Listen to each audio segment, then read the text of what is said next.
नमस्कार दोस्तों, मैं संदीप कुमार ठाकुर आप सभी का हमारे चैनल टोटल स्टोरी में स्वागत है। दोस्तों, किसी ने सही कहा है कि आवाज ऊंची हो तो कुछ ही लोग सुनते हैं, लेकिन अगर बात ऊंची हो तो बहुत सारे लोग सुनते हैं। दोस्तों, एक छोटी सी कहानी के माध्यम से सुनते हैं। दोस्तों, एक लड़के की 24 साल का लड़का था जो सेठ के यहाँ पर नौकरी करता था।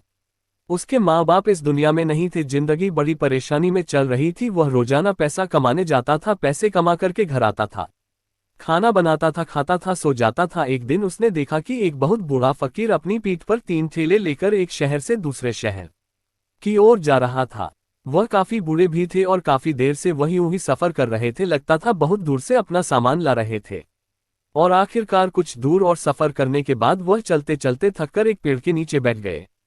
तभी उनकी नजर एक नौजवान युवक पर पड़ी जो उसी रास्ते से जा रहा था, और वह भी उसी दिशा में जा रहा था जिस दिशा में उन बूढ़े फकीर को जाना था। तभी वह लड़का उन बूढ़े फकीर के पास से होकर गुजरा।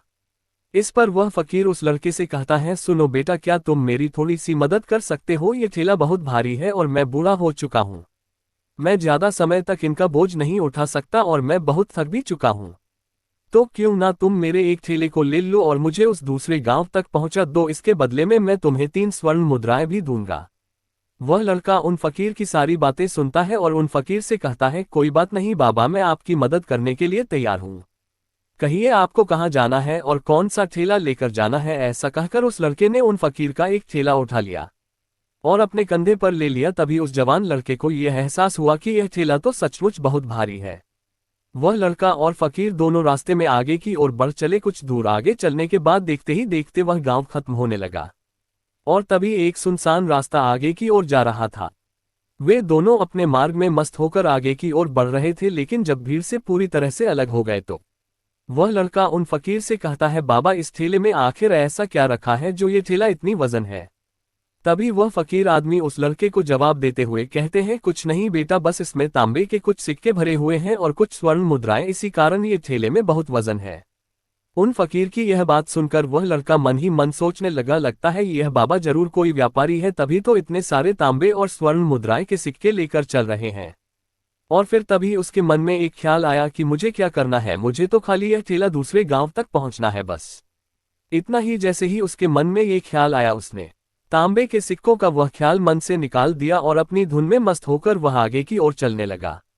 चलते चलते कुछ और समय बीता और वे दोनों एक नदी के किनारे जा पहुंचे। वह लड़का हट्टा कट्टा था और काफी चुस्त और तंदुरुस्त भी था, इसलिए वह बिना सोचे समझे उस नदी में उतर जाता है। किंतु वह फकीर अब भी किनारे पर ही खड़े थे और उन्हें डर लगने लगता है। इस पर वह लड़का उन फकीर से कहता है, क्या हुआ बाबा, चलिए आइए, हमें यह नदी पार करनी होगी, तभी तो हम उस गांव तक पहुंच पाएंगे। इस पर वह फकीर उस लड़के से कहते हैं, मैं जानता हूं बेटा कि हमें यह नदी पार करनी होगी, लेकिन जैसा कि तुम जानते हो मैं अब बूढ़ा हो चुका हूं और दोनों ठेले लेकर मैं यह नदी पार नहीं कर सकता। कहीं मेरा पांव फिसल गया तो क्या होगा? क्या तुम मेरी एक और गठरी ले सकते हो? मैं तुम्हें इसके बदले भी 3 स्वर्ण मुद्राएं दूंगा। इस पर वह लड़का मुस्कुराते हुए उन फकीर से कहता है, बाबा, आप मुझे शर्मिंदा कर रहे हैं। यदि आप मुझे स्वर्ण मुद्राएं ना भी दे तो भी मैं आपका कार्य अवश्य करूंगा। आप निश्चिंत रहिए, मैं आपको उस दूसरे गांव तक जरूर पहुंचाऊंगा। इस पर वह फकीर मुस्कुराते हुए उस लड़के से कहते हैं, बेटा, तुम तो बड़े ही भले इंसान लगते हो। इतना कहकर उन्होंने वह दूसरी गठरी भी उस लड़के को थमा दी। उस लड़के ने जब वह दूसरी गठरी अपने कंधे पर रखी तो वह गठरी भी उससे बहुत ज्यादा भारी लगी, लेकिन उसने वहां पर कुछ नहीं कहा। जैसे तैसे उन दोनों ने नदी पार की और नदी पार करने के बाद बातों बातों में ही उस लड़के ने उन फकीर से कहा, बाबा, आखिर इस दूसरी गठरी में क्या है? ये गठरी भी बहुत वजन है। इस पर वह फकीर उस लड़के को जवाब देते हुए कहते हैं, बेटा, इसमें चांदी के सिक्के हैं, इसी कारण से यह गठरी भी बहुत वजन है। उन फकीर की यह सारी बातें सुनकर अब उस लड़के का दिमाग तेजी से काम करने लगा था। वह ये सोच रहा था कि एक ठेले में तांबे के सिक्के हैं और दूसरी में चांदी के। ऐसा प्रतीत होता है मानो ये फकीर बाबा कहीं दूर से आ रहे हैं और उन्होंने अपनी सारी जमीन जायदाद बेचकर यह सारे सिक्के इकट्ठे किए हैं, तभी तो वह इतना धन लेकर चल रहे हैं। लेकिन वह लड़का उन फकीर से कुछ नहीं कहता और वे दोनों चुपचाप मार्ग में आगे की ओर बढ़ते चले जाते हैं। कुछ दूर आगे बढ़ने के बाद एक बार फिर एक सुनसान राह आती है। उस सुनसान रास्ते को देखते ही उस लड़के के मन में तरह तरह के विचार उत्पन्न होने लगे। वह ये सोचने लगा कि अरे, ये तो सुनसान जगह है, अगर मैं ये सिक्के लेकर यहाँ से भाग जाऊं तो यह फकीर मुझे कब तक दौड़ाएगा? मुझे नहीं लगता कि मुझे कभी पकड़ पाएंगे। और यहाँ पर कोई है भी नहीं जो इनकी मदद कर पाए, और वैसे भी ये बहुत सारे सिक्के हैं, मैं इनसे एक अच्छी दुकान खरीद सकता हूँ और अपना नया व्यापार शुरू कर सकता हूँ। और वैसे भी यह बूढ़ा फकीर अब इन पैसों का क्या करेगा। इसी तरह से बहुत सारा विचार उनके मन में आने लगते हैं और कहता है कि इससे अच्छा तो मैं ही इन्हें रख लेता हूँ। वह लड़का ये सब के बारे में सोच ही रहा था, तभी अचानक उससे खुद पर आश्चर्य हुआ। अरे मैं ये क्या सोच रहा हूँ, ये फकीर बाबा ना जाने कहाँ से आ रहे हैं और क्या मेहनत करके इन्होंने इतने सारे पैसे इकट्ठा किए होंगे, मुझे इनका फायदा नहीं उठाना चाहिए। फिर वो लड़का सोचने लगता है, नहीं नहीं, मुझे ऐसा नहीं करना चाहिए। उसने कुछ देर के लिए तो अपने मन के विचारों को काबू कर लिया, लेकिन कुछ देर बाद उसके मन के विचार उस पर देखते ही देखते हावी होने लगे। वह लड़का 2 ठेले लेकर उन फकीर के पीछे पीछे चल रहा था और कुछ दूर आगे चलने के बाद एक पहाड़ी आई। इस पर वो फकीर बाबा उस लड़के से कहते हैं, बेटा ये पहाड़ी मैं नहीं चढ़ पाऊंगा, मैं काफी बूढ़ा हो चुका हूं और मेरे घुटनों में भी दर्द रहता है। यदि तुम मेरी तीसरी गठरी भी ले लो तो मैं तुम्हें 3 और स्वर्ण मुद्राएं दूंगा, लेकिन याद रखना इसे कहीं गिराना मत, कहीं ये गठरियां खुल ना जाए। इस पर वह लड़का उन फकीर से कहता है, क्यों बाबा, आखिर इसमें ऐसा क्या है। इस पर वो फकीर उस लड़के से कहते हैं, बेटा इसमें स्वर्ण मुद्राएं हैं। ये सुनकर वह लड़का मन ही मन बहुत प्रसन्न हुआ। उसने चुपचाप वह गठरी भी उन फकीर से ले ली और देखते ही देखते वे दोनों मार्ग में आगे की ओर बढ़ने लगे। अब वह फकीर बिना कोई वजन लिए हुए आराम से पहाड़ की चढ़ाई पर चढ़ रहे थे, किंतु वह नौजवान लड़का जो पीछे था वह वजन के कारण बहुत धीरे धीरे चल पा रहा था। लेकिन जब से उसने सोने का नाम सुना था उसका मन तो छलांग मार रहा था। वह मन ही मन सोच रहा था, अगर मुझे ये सारा धन मिल जाए तो मेरा पूरा जीवन तो आराम से कट जाएगा। वैसे भी यह बाबा तो बूढ़े हो चुके हैं, भला इन्हें इतने पैसों की क्या जरूरत है, इनका जीवन तो वैसे भी कट चुका है। मैं एक काम करता हूँ, ये सारे पैसे लेकर यहाँ से भाग जाता हूँ। लड़के के मन में अनगिनत विचार उठ रहे थे। लड़के का मन अब उसकी बुद्धि पर पूरी तरह से हावी हो चुका था और उस लड़के का मन अपनी बात को सही साबित करने के लिए उससे कुछ भी कह रहा था। और तभी उस लड़के के मन में एक और विचार उत्पन्न हुआ और अब की बार वह लड़का ये सोच रहा था, लगता है ये फकीर बाबा कोई चोर है, वरना इनके पास इतनी सारे स्वर्ण मुद्राएं कहाँ से आएंगे। अगर यह कोई व्यापारी होते तो भला यह इस तरह से पैदल यात्रा तो नहीं करते, और अगर इनके पास इतने सारे पैसे थे तो यह कोई ना कोई साधन भी तो अवश्य कर सकते थे। लगता है ये कोई चोर है, और चोर से चोरी करने में भला क्या बुराई है। ये सोचता हुआ वह लड़का अब उन फकीर से तेजी से आगे की ओर बढ़ रहा था और देखते देखते वह फकीर से आगे भी निकल चुका था। और वह ये सोच रहा था कि जैसे ही इस पहाड़ की ढलान आएगी मैं तीनों गठरियां लेकर भाग जाऊंगा, इससे ये सारे पैसे मेरे हो जाएंगे और मेरी गरीबी भी हमेशा हमेशा के लिए दूर हो जाएगी। मैं जो चाहूंगा वो कर पाऊंगा, मेरे पास बहुत सारा धन होगा। और देखते देखते वह दोनों पहाड़ की चोटी पर पहुंच गए और अब ढलान का रास्ता शुरू होने वाला रहता है। तभी विषम उन फकीर से नजरें बचाकर वह तीनों गठरियां लेकर भागता हुआ आगे बढ़ गया। अब उसे अपना शरीर बहुत हल्का महसूस हो रहा था, मानो उसे उन तीनों ठेलों का वजन तक ना मालूम पड़ रहा हो। काफी दूर दौड़ते दौड़ते किसी तरह से वह अपने आप को बचते बचाते अपने घर पहुंचा। उसके खुशी का कोई ठिकाना नहीं था।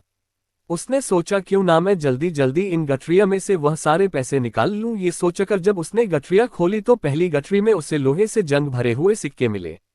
ये देखकर उसे यकीन नहीं हुआ। इस पर उसने फटाफट दूसरी गठरी भी खोल डाली, उसमें भी उससे लोहे के जंग लगे हुए सिक्के ही निकले। ये सब देखकर वह लड़का बड़ा हैरान था, आखिर यह सब क्या हो रहा है। उन फकीर ने तो मुझसे और ही कुछ कहा था। अब उसने वह सोने वाली गठरी खोली और उसमें भी लोहे के जंग लगे हुए सिक्के ही निकले। ये देखकर वो लड़का बड़ा क्रोधित हुआ। उसने सोचा, उन फकीर ने मुझसे झूठ क्यों कहा, उन्होंने मुझसे ऐसा क्यों कहा कि एक में तांबे के सिक्के हैं, एक में चांदी के और तीसरे में स्वर्ण मुद्राएं हैं। विषम ये सब सोच ही रहा था कि तभी उसकी नजर उस थैले में पड़े एक पत्र पर पड़ी। उसने वह पत्र उठाया और उस पत्र में लिखा था, ये पूरा नाटक ईमानदार व्यक्ति की खोज करने के लिए रचा गया है और मैं इस राज्य का राजा हूं। मेरी कोई संतान नहीं है और इसलिए मैंने ये षड्यंत्र रचा है ताकि मैं अपने राज्य में किसी एक ऐसे ईमानदार व्यक्ति की खोज कर सकूं जो मेरे बाद इस राज्य का राजा बन सके और इस राज्य भार को संभाल सके। और इस राज्य का भार वही संभाल सकता है जो पूरी तरह से ईमानदार हो, जिसके मन में किसी प्रकार का कोई लालच ना हो। इतना पढ़ते ही वह लड़का जोर जोर से चिल्लाने लगा। वह सर पकड़कर बैठ गया। वह ये जानता था कि यदि वह अपने मन के विचारों पर काबू कर लेता तो उसका जीवन संवर सकता है, लेकिन वह अपने मन के विचारों पर काबू नहीं कर पाया। तो दोस्तों, महात्मा बुद्ध कहते हैं कि मन ही सब कुछ है, आप जो सोचते हैं वही बनते हैं।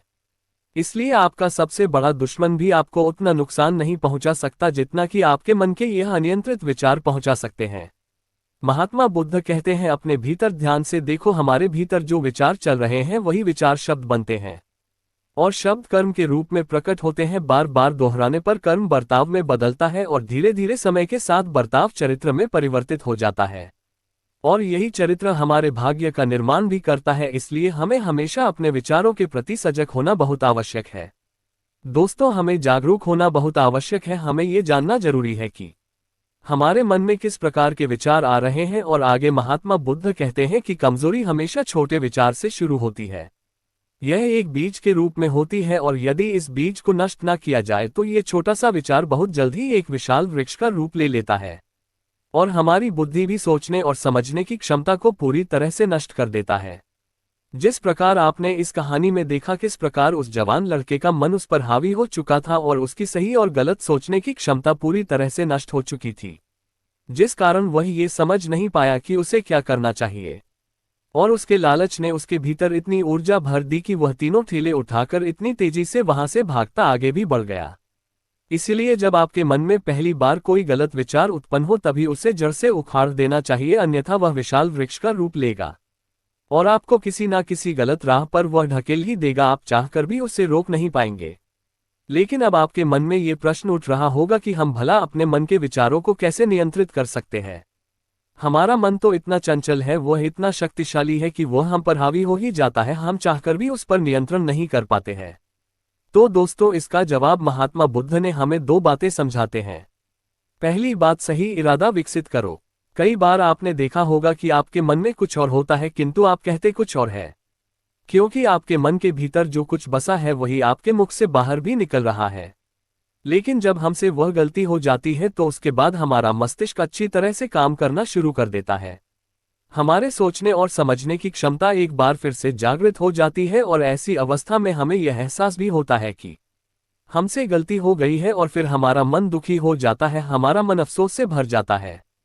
और इस दुख से बचने के लिए महात्मा बुद्ध हमें सही इरादा विकसित करने के लिए कहते हैं। इसके लिए जब भी आप कोई कार्य करने जा रहे हो तो सबसे पहले आपको ये खुद से पूछना चाहिए कि जो कुछ भी मैं करने जा रहा हूं इसके पीछे मेरा इरादा क्या है। क्या मैं दूसरों को दुख पहुंचाना चाहता हूं या दूसरों को नीचा दिखाने जा रहा हूं या मुझे खुद को ऊपर उठाना है। खुद से सवाल कीजिए, खुद को जागृत कीजिए। जब आप इरादों के प्रति सचेत होने लगेंगे, जब आप विचारों के प्रति सजग होने लगेंगे, तभी आपके भीतर सकारात्मक ऊर्जा का प्रवाह होगा। तभी आप सकारात्मक इरादों से जुड़ने लगेंगे और अपने कार्य में सफल हो पाएंगे। आपके मन के भीतर बसी हुई वह नकारात्मक ऊर्जा और नकारात्मक इरादे दिन ब दिन कम होने लगेंगे। परंतु याद रहे, आपको ये हर रोज करना होगा और आपको ये हमेशा ध्यान रखना होगा कि आपको केवल अच्छा सोचना है। आपके इरादे हमेशा अच्छे होने चाहिए, तभी आप दुख और तकलीफों से बच सकते हैं, अन्यथा आप इसी तरह से दुख और तकलीफों में घिरे ही रहेंगे और आप कभी इससे निकल नहीं पाएंगे। दूसरी बात दोस्तों, मन के प्रति सजगता विकसित करो, जिससे आपका मन देखते देखते शांत होगा और आपके मन के भीतर बसी हुई वह नकारात्मक ऊर्जा, नकारात्मक विचार खत्म होने लगेंगे और आप शांति की ओर आगे बढ़ेंगे। और आपको इसके लिए बस इतना ही करना है कि इस पल में जो कुछ भी हो रहा है, आपके आंखों के सामने, आपके भीतर जो कुछ भी जैसा भी चल रहा है, बस उसे देखते रहना है। अपने मन के अच्छे बुरे विचार, अपनी भावनाएं और अपनी यादों पर बिना प्रतिक्रिया दिए उन्हें केवल देखते ही रहना है, जिससे आप मन के सारे विचार देखते ही देखते खत्म होने लगेंगे। आपका मन खाली होने लगेगा और आप नकारात्मक विचारों के सोच से बच सकते हैं। तो दोस्तों, आपको हमारा वीडियो कैसा लगा आप हमारे चैनल टोटल स्टोरी में जरूर बताएं और कमेंट बॉक्स में जय मां लक्ष्मी अवश्य लिखें। दोस्तों, हम ऐसे ही वीडियो हमारे चैनल में लाते रहते हैं, तो आपसे निवेदन है कि आप हमारे साथ जुड़े रहें। धन्यवाद।